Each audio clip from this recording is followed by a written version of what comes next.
যাক মই নয়পাৰা অঞ্চলৰ বাসিন্দা হয় আৰু মোৰ দেউতাকৰ নাম আব্দুল সত্তাৰ আৰু মাকৰ নাম জৰিনা খাতুন।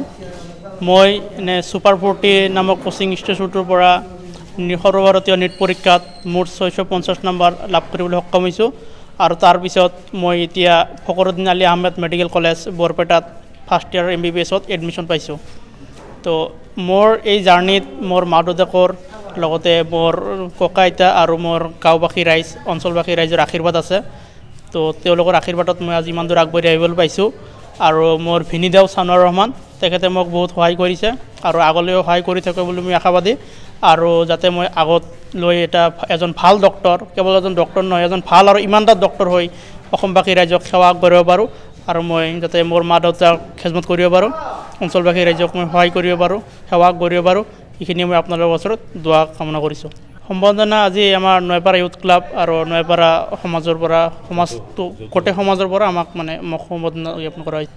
মই ভৱিষ্যতে আমাৰ এই পিছপৰা অঞ্চলৰ পৰা যাতে চবেই শিক্ষাৰ পোহৰ লৈ আগবাঢ়ি যায় এইটো মই কামনা কৰিছোঁ, যাতে এই অঞ্চল আৰু পিছ পৰি নাথাকে, চবেই যাতে শিক্ষাৰ দিশত আগবাঢ়ি যায়, গাৰ্জেনসকল যাতে অলপ সজাগ হৈ উঠে, নিজৰ ল'ৰা ছোৱালীক যাতে অলপ কষ্ট কৰি পঢ়া শুনা কৰোৱাই আমাৰ সমাজখন আগবাঢ়ি লৈ যাওঁ তাৰ কাৰণে মই আশাবাদী হৈ আছোঁ। ৰাতিক এইটোৱে কম কষ্ট কৰিলে কষ্টৰ ফল পোৱা যায়, যদি তোমাৰ মনোবল থাকে তেতিয়াহ'লে তুমি পাই যাবা। বৰ্তা নহ'লে নাও এখন যিকোনো ছাইডত যাব পাৰে। তো বৰ্তা এইমটো তোমাৰ মেইন, জীৱনৰ এইম ৰাখিলে তুমি হ'ব পাৰিবা।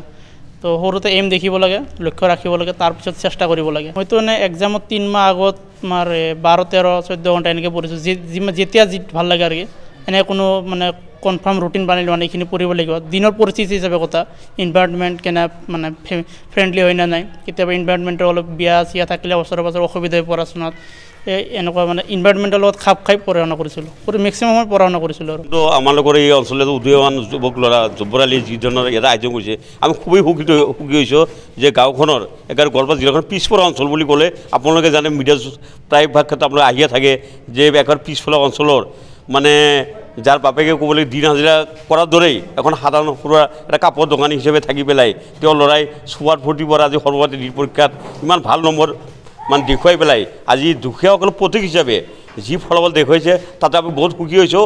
মই এটা এই ক্ষেত্ৰত ক'ব খোজোঁ বোলে উচ্চ শিক্ষাই টকা পইচা বা ধন সম্পত্তিয়ে একো হেঙাৰ হ'ব নোৱাৰে।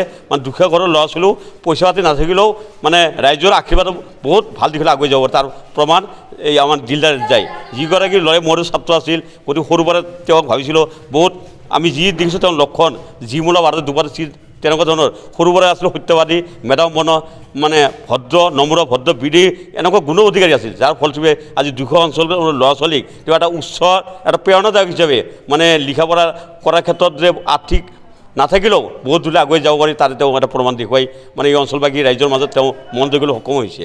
কৈছে তেওঁ এজন সুনিপুণ ডক্টৰ, যি ডক্টৰৰ জৰিয়তে তেওঁ ডক্টৰ মহম্মদ আলী ফাৰুকীৰ দৰে এই ৰাইজৰ দুখীয়া পিছপৰা ৰাইজক সেৱা আগবঢ়াব, তাৰে তেওঁ আশা ৰাখিছে আৰু আমি তেওঁৰ ওচৰত অনুৰোধ ৰাখিছোঁ পিছপৰা অঞ্চলক তেওঁ লক্ষ্য ৰখাৰ বাবে।